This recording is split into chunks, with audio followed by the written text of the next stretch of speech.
예, 안녕하세요. 세뇌 탈출 44탄입니다. 중국의 시진핑이 상당히 기묘한 발언을 했어요. 요번에 김정은 만나서. 국내 언론은 별로 주목을 안 했는데, 일본의 이제 니혼 게이자이 같은 데는 그걸 아주 핵심으로 뽑아서 주목을 했습니다. 중국이 좀 몸조심을 하는 것 같아요. 한번 보시죠. 그러니까 김정은의 비핵화 결정을 적극 지지하겠다.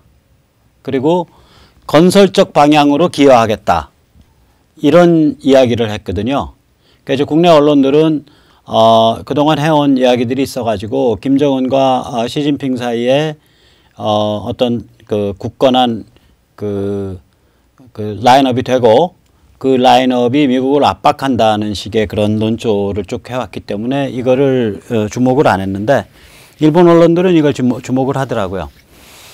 그러니까 이제 이 각도에서 보면 그러니까 김정은이 시진핑한테 가서 우리 비핵화 할 텐데 그렇다 그래서 친미가 된 건 아니니까 비핵화 과정을 지지해달라 아마 이런 얘기를 했을 거고 시진핑이 오케이 우리도 그럼 그런 미국이랑 이렇게 협의되는 비핵화 과정을 지지하겠다 이렇게 시그널을 보낸 것 같아요.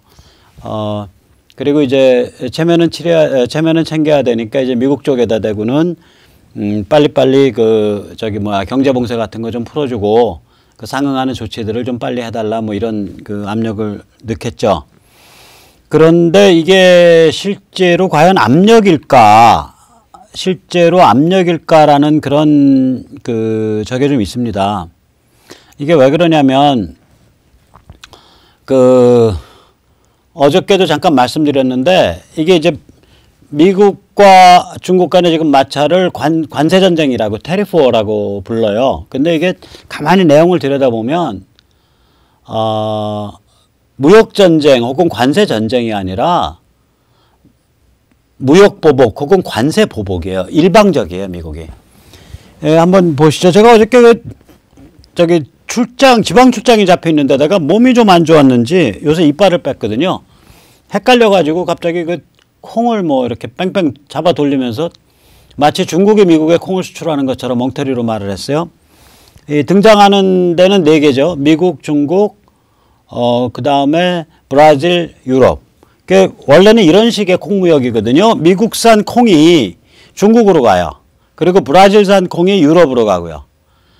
그런데 이제 미국이 관세를 중국 쪽에 부과를 하니까 얼마 전에 중국이 그것을 대해서 보복을 하겠답시고 이 미국산 콩에다가 관세를 매겨버렸다고요. 자, 그럼 무슨 일이 발생하냐? 중국의 콩 수입업자들이 미국산 콩이 비싸지니까 브라질 콩을 수입을 하게 되죠. 이렇게. 그러면 브라질 콩을 수입하던 유럽은 콩을 수입할 데가 없으니까 미국산 콩을 수입하게 되는 거예요. 다시 말해서 뭐 이렇게 중국이 그러니까 미국 농민들한테 타격을 못 입히는 거라고요. 그냥 한 바퀴 돌았을 뿐이지. 반면에 미국이 중국에 대해서 중국산 경공업 제품, 생필품에 대해서 관세를 먹여버리면 미국의 수입업자들은 중국산을 수입하는 게 아니라 인도산이나 동남아산을 수입하게 돼요. 조금 비싸지겠죠. 그러니까 결국은 중국 쪽 수출 물량을 줄여가지고 중국으로부터 오는 수입 물량을 줄여서 인도와 동남아 키우기가 돼버려요. 미국의 관세는 그런 효과가 있는데 중국의 보복 관세는 별 효과가 없는 거예요. 미국 쪽 생산자들한테. 그러니까 이거는 사실은 이게 좀 일방적인 게임이에요. 그러니까 시진핑이 몸조심할 수밖에 없다고요. 미국이 관세 때린다고 보복 관세 때려봐야 아무 효과가 없어요. 왜 그러냐면 중국산 제품이라는 거는 국제시장에서 다른 나라에서 금방 증산이 가능한 제품들인데 반해서 미국에서 수출하는 것들의 대부분은 별로 그렇게 증산이 어렵거나 미국만이 공급할 수 있는 게 많단 말이죠. 헐리우드 영화가 미국에 어디서 나오냐고요. 예를 들면 콩 그러면은 미국 다음에 뭐 기껏 나오는 게 브라질 정도인데 그럼 전 세계 콩 수요와 공급에 대해서 대충 균형이 맞춰져 있는 건데 이게 미국산 콩을 안 사들여? 그럼 브라질 콩을 사들이게 되고 그럼 기존에 브라질 콩을 사들이던 유럽에서는 미국산 콩을 사들이게 되고 그러니까 중국 쪽의 보복 관세는 효과가 없고 미국 쪽의 관세는 무역 보복이죠. 이거는 무역 보복은 중국 생산자들을 위축시키고 인도나 동남아 생산자를 성장시키는 효과를 가지고 있다고 이게. 그래서 중국이 이른바 무역전쟁, 이른바 관세전쟁이 실제로 내용을 까보면 일방적인 무역 보복 혹은 관세 보복이 돼버려요. 그래서 이런 건 참 일본인들이 잘 짚어내요. 이 일본의 그 지식인들이 요새 이걸 뭐라고 부르냐면 미국의 대통령이 미국 행정부가 예전에 없던 일을 하고 있다. 뭐냐? 무역 적자, 즉 수입 물량을 안보 무기로 사용하고 있는 거다. 수입 물량을 가지고 야 너희 나라에 관세 때릴 거야. 그럼 너희 나라는 우리 쪽에 수출하는 물량이 확 줄어들어. 지금 중국이 누리고 있는 무역 흑자가 연간 거의 400조 원인데 확 줄어들어. 그럼 그 물량은 어디로 가냐? 우리가 너희한테 관세 높인다 그래가지고 우리 미국 안에 있는 생산업자들이 뭐 세숫대야 플라스틱 세숫대야 찍어내고 애들 보행기 만들고 이러지 않아. 그럴 사람은 없어. 그럴 업체는 미국 안에. 그러나 그 물량은 멕시코로 가거나 인도로 가거나 베트남으로 가는 거야. 즉 세계의 제조업 기지가 분산되는 거야. 너희 한번 당해볼래? 어차피 분산 추세인데 우리가 이런 식으로 무역 보복을 취하고 관세 보복을 취하면 관세를 높이면 세계 제조업 기지의 분산 현상이 굉장히 빨라질걸? 너희 좀 고생 좀 할걸? 뭐 이런 얘기가 돼버리는 거예요, 이게. 그러니까 살벌한 거죠. 자, 그러니까 중국이 몸조심할 수밖에 없죠. 그러니까 몸조심하는데 가서 김정은이 매달려 봐야 그냥 뭐 일회용 말하자면 그 총알바지로만 사용되는 거죠. 김정은이 바보가 아니면 북한에서도 이걸 알겠죠. 그러니까 그냥 거기도 결국 중국 가서 이렇게 왔다 갔다 하는 게 별로 효과가 없다는 걸 알 겁니다. 자, 그런데 이런 사정에 대해서 그럼 한국 정부는 혹은 한국의 지금 이른바 이제 깡통 좌파, 전대협 주사파 출신들이 이제 권력부에 많이 작동을 그 세대가 최소한 그 출신이거나 그 세대가 권력 중심부를 장악하고 있는데 저는 이 사람들을 흔히 좌빨이라고 부르는데 좌빨이란 단어도 아깝다고 봐요. 이 좌빨쯤 되려면요. 이렇게 좀 일단 생긴 틀이 좀 근사해야 돼요. 얼마나 카리스마가 넘쳐요. 이 막스. 카리스마가 넘치잖아요. 예? 얼마나 카리스마가 넘칩니까? 이 정도는 돼야 뭐 우리가 좌빨이라고 부르지. 그 다음에 막스는 꼭 아니더라도 이 아저씨는 이게 전 세계에서 가장 관상이 공격적인 아저씨예요. 이게 레닌이거든요. 소련 혁명을 일으킨. 이 정도 아저씨는 돼야죠. 이래야 좌빨이라고 불러줄 수가 있죠. 그 다음에 이제 이 정도 아저씨는 또 돼야죠. 이거는 소련 그 혁명 당시에 2인자인데 나중에 스탈린한테 제거당해서 멕시코까지 도망가서 멕시코에서 암살되는 인물이죠. 트로츠키. 이거 돼야 되는데 이 정도 이런 그 말하자면 이 같은 종류의 그 자기 한 몸을 불살라서 혁명을 일으키고 사회를 빠개버리겠다 이런 결기들이 없다고요. 다 웰빙이에요. 우리나라의 그 전대협 출신들, 뭐 주사파 출신들 지금 나이들 50들 넘어서 스탈린. 젊었을 때 무지하게 맹렬했다고요. 이 사람도. 젊었을 때가 아니라 나이 꽤 들었어. 40 뭐 이럴 때도. 그 다음에 뭐 모택동 이 정도 되면 이제 뭐 거의 악마 대왕이죠. 역사상 자국민을 아마 제일 많이 죽인 사람일 거예요. 이 사람이 5천만 명에서 7천만 명 죽였거든요. 혁명 과정 말고 혁명 후에. 혁명 후에 그 대학전 운동하고 문혁에서 죽인 게 그 정도 돼요. 이게 악마도 이 정도 악마 대왕쯤 되면 이렇게 겉으로는 상당히 그 인자한 듯한 분위기가 나오죠. 이 정도 돼야 이제 좌빨이라고 하죠. 근데 여기서 참고로 잠깐 말씀드릴게요. 이 왼쪽 공부한다는 사람들이요. 흔히 무슨 얘기를 하냐면 청년 마르크스는 멀쩡한데 나이들은 마르크스가 이제 나이 들었어서 망가졌다. 이 어떤 휴머니즘을 상실하고 너무 이렇게 그 피비린내 나는 그런 노선을 주장했다. 뭐 이런 소리 하는 사람이 있고요. 그 다음에 또 그것도 안 되면은 마르크스는 멀쩡했는데 레닌이 피비린내 나는 주장을 했다. 이런 소리를 하고요. 그것도 안 되면 이제 레닌은 멀쩡했는데 스탈린이 피비린내 나는 주장했다. 이런 소리를 해요. 그것도 안 되면은 트로츠키까지는 멀쩡했는데 스탈린이 피비린내 나는 주장했다. 이런 소리 하는데 이거 다 거짓말이에요. 공부해 보면요 똑같아요. 전부 인간을 계급투쟁의 피바다 속에서 몸부림치다 죽어가는 욕망의 존재로 봐요. 청년 마르크스든 늙은 마르크스든 레닌이든 스탈린이든 트로츠키든 모택동이든 전부. 따라서 그러한 계급투쟁의 피바다 속에서 몸부림치다가 쓰러져가는 욕망의 존재라면 그러한 계급투쟁을 종식시킬 수 있는 최종 계급의 등장, 노동자 계급의 등장, 그래서 그 노동자 계급에 의한 계급투쟁을 종식시킬 최종적 계급투쟁에 온몸을 바쳐서 복무하는 것. 그것이 유의미하다. 당연히 결론 그렇게 나오는 거죠. 그게 이제 그 좌빨 전체주의 신앙이거든요. 여기 뭐 불행인지 다행인지 대한민국의 전대협 주사파 세대들 지금 이런 좌빨 전체주의 신앙 가진 사람들 없어요.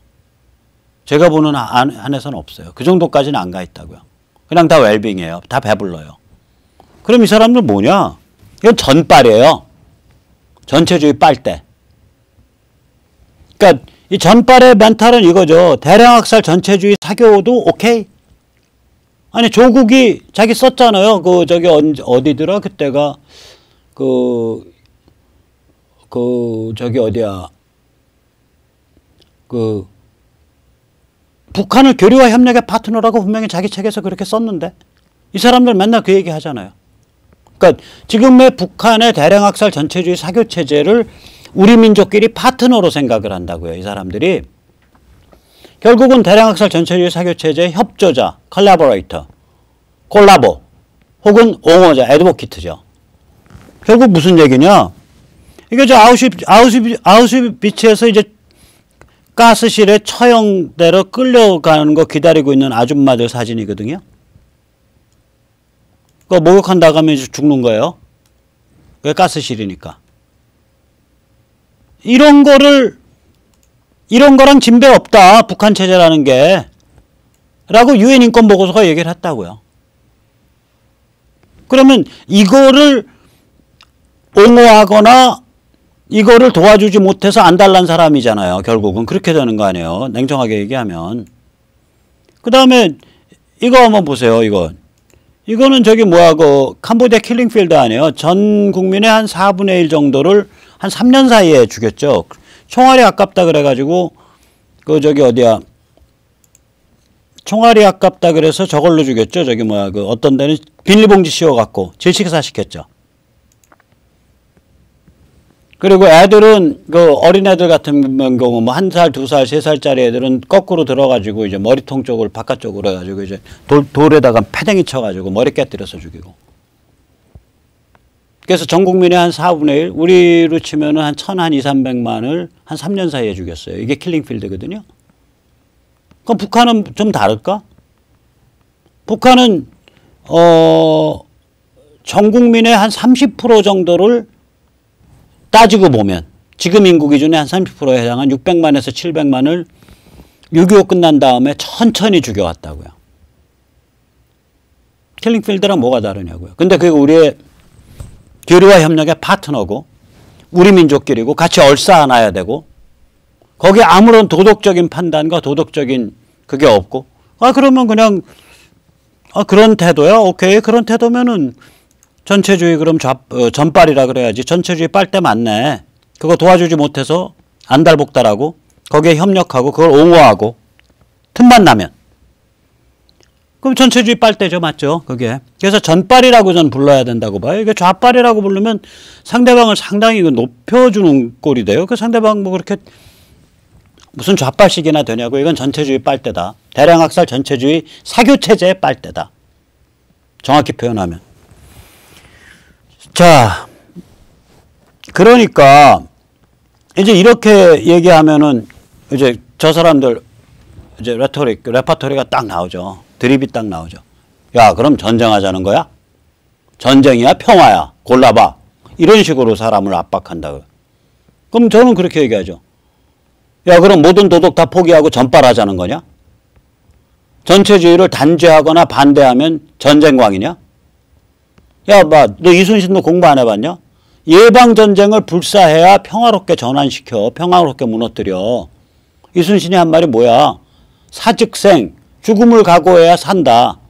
그 얘기는 바꿔 말하면 뭐야? 전즉화, 전쟁을 각오해야 평화가 온다 아니야, 임마?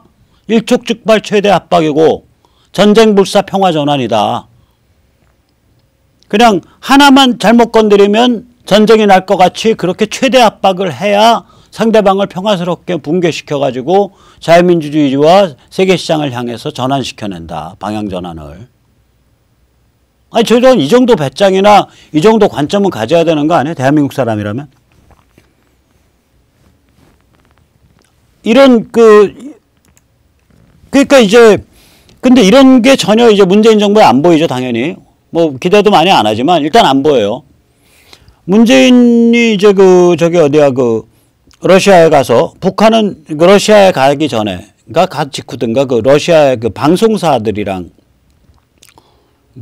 인터뷰를 하면서 북한은 구체적인 비핵화 방안을 제시해야 하고 미국은 그에 상응하는 포괄적 조치들을 신속하게 제시해야 된다. 북미 정상회담은 대성공이었으며 북은 완전한 비핵화를 약속했고 미국은 북한의 안전보장을 약속했다. 이런 취지의 발언을 했어요. 할 수 있는데 이 발언 자체는 이거 미국의 범털들한테 해야죠. 왜 러시아에 가서 하냐고. 러시아에 가서 러시아인들한테 내가 대한민국 대통령으로서 미국을 압박하겠다 이 소리 아니야 결국은. 나 이 사람 참 정신 있나 없나 모르겠어요. 이런 소리 할 때가 아니라니까요. 문재인의 대북 정책은 묻어놨어요. 그냥 삐끼 역할 해갖고 양쪽 맺어진 걸로 이제 끝난 거예요. 여기서 더 뭐를 더 해보겠다고 막 덤비냐고요. 그거 잘못 건드리면 진짜 전쟁으로 간다니까요, 이거. 그럼 평양이 문재인 믿고서 개기거든. 개기면 미국 팬다니까요. 그러니까 문재인 정부 잘 생각해 봐야 돼요. 이 얘기를 왜 러시아인들한테 가서 하냐고. 미국 범털 만나서 해야지. 조금 있으면 해리스 미 대사 부임하면 해리스 붙잡고 하든지. 폼페오 이제 조금 있으면 북한 들어간다니까 북한 들어가기 전이나 갔다 온 다음에 서울 들리면 폼페오 붙잡고 해야지. 거기다가요 러시아가 뭐 말로는 근사하게 미국한테 바락바락 대드는 것 같은데 여기는 완전히 꼼짝 못하는 나라예요 미국한테. 자원 가격이 떨어지면요 러시아는 국가부도예요. 석유 가격 떨어지거나 뭐 알루미늄 가격 이런 거 떨어지면 국가부도 가는 데라고요 여기는. 석유 가격은 미국이 얼마든지 높이거나 낮출 수 있는 힘이 있어요. 증산해서 수출해버리면은 국제유가 폭락한다고요. 아람코의 절반이 미국 거 아니에요. 지분이. 아람코가 증산 때려버리면은 국제유가 폭락한다고. 그럼 러시아는 모라토리움이에요. 러시아의 적정 이윤 포함해서 감가상각 다 포함한 적정 국제유가가 80달러, 90달러라고요. 그러니까 러시아가 지금 골병 들어가면서 지금 현금 조달하고 있는 건데 그러니까 적정 이윤이나 감가상각을 비축을 못한 채로 거기다 대고서 지금 무슨 얘기하고 있냐고요 이게. 앞뒤 좀 살펴가시면서 해야 되는데. 그래서 이제 진정한 운전석이라는 건 뭐냐? 그럼 한국인들한테 주어진 미국과 역할 분담하는 게 진정한 운전석이에요. 미국은 CBID에 집중하고 비핵화에 집중을 하고 한국은 인권이나 개혁개방과 자유화에 집중을 해준다. 그걸 자꾸 거론을 해줘야 돼요. 그리고 이제 북한을 지원한다 그러면 현물 원칙으로 지원해야 된다고요. 현물 원칙으로. 개성공단에서 공장 돌려도 현물로 임금 주겠다고 고집을 해야 돼요. 왜 그러냐? 현물로 임금을 주면 그게 장마당에서 돌거든 바로. 체제를 약화시키고 장마당을 강화하는 방향으로 지원을 해야 된다고요. 미국은 이렇게 근사하게 트럼프랑 저기 김정은 만나서 쎄쎄쎄 하고 CVI도 하고 뭐 외교적인 거 하라 그러세요. 이건 어차피 미국 판이에요. 이거는.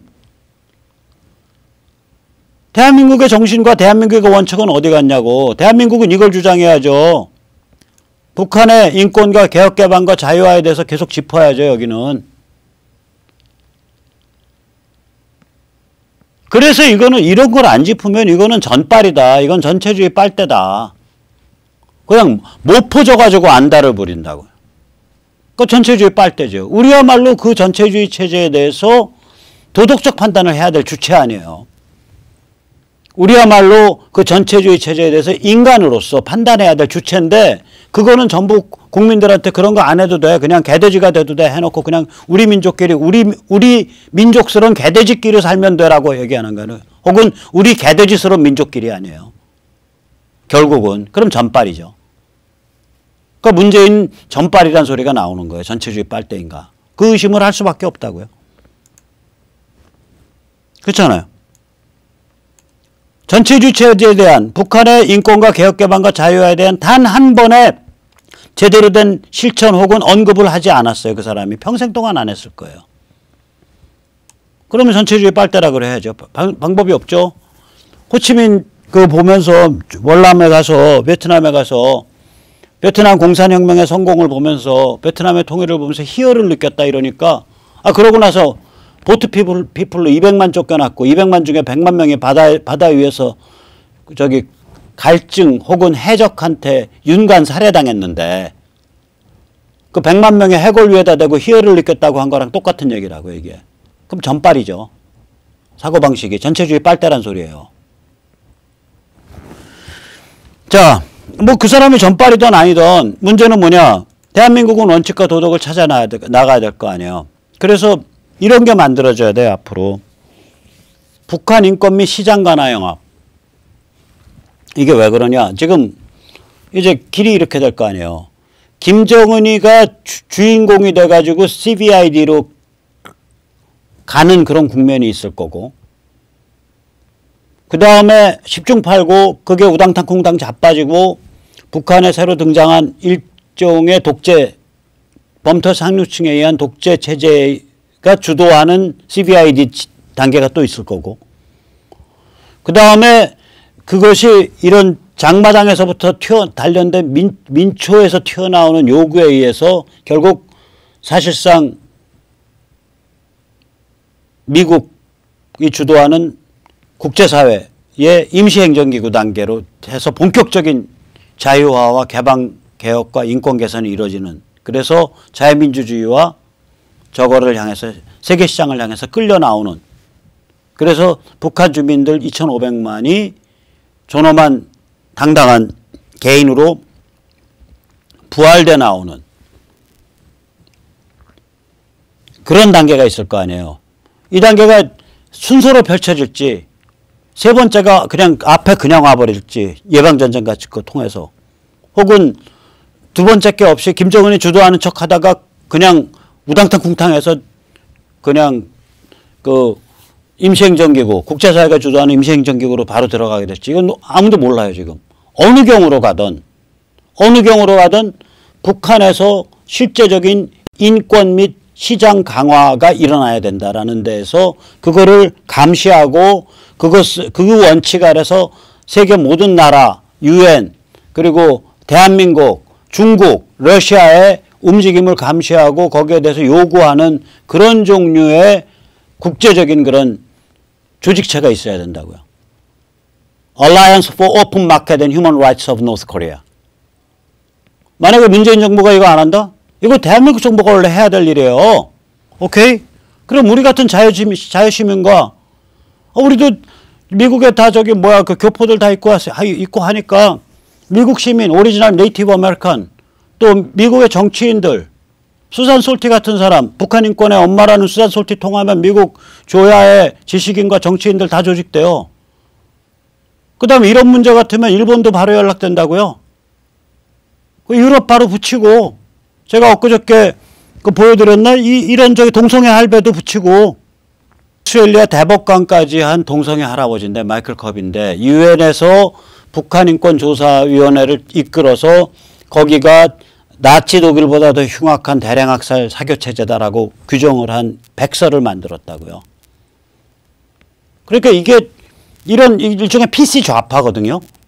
오스트레일리아에. 이런 사람들까지 다 끌어들여야 돼요. 이 게임은. 그래서 세계적인 네트워크 딱 짜서 야, 북에 뭐 핵 같은 거 뭐 대량살상 무기 없애는 건 그거 당연히 해야 되는 거고, 아, 연쇄살인범이 저기 총칼 들고 날뛰는 거, 총칼 뺏는 건 당연히 해야 되는 거 아니야. 그건 그 문제고, 인권하고 시장 강화는 어떡할 텐데, 그거 좀 연쇄살인범한테 총칼과 저기 뭐야 그 뭐 무기 좀 뺏었다고 그 연쇄살인범을 무슨 뭐 동화책에 나오는 계몽공주로 지금 만들어줄 참이야? 하고서 입 바른 소리 하면서 압박하는 한국의 조직, 그것과 연대된 국제조직이 만들어져야 돼요, 이제. 자, 오늘 여기까지 모시겠습니다. 우리가 할 일이 많습니다. 점점 더 많아지고요. 뭐 아무리 우리가 억울하고 좀 말이 안 되는 아이러닉한 상황이잖아요. 그러니까 아니 대량학살 전체주의 사교체제의 3대 계승자가 갑자기 무슨 비핵화의 평화의 사도처럼 막 뜨는 것 같고, 젊은 시절에 위대한 수령 김일성 동지 이런 거 찾던 전대협 주사파 세력, 그 햇볕의 코아 세력이 종북적이고 친북적이었던 사람들이 갑자기 한반도 평화의 주역이 되는 것 같고, 그러니까 이게 세상의 앞뒤가 다 바뀌고 가치관이 다 혼돈된 것 같잖아요. 이럴 때일수록 우리가 어디에 우리의 원칙과 가치를 말뚝을 꽝 박을 거냐, 이거 고민을 많이 해야 돼요. 한번 같이 고민하시자고요. 오늘 여기까지 모시겠습니다. 네, 감사합니다.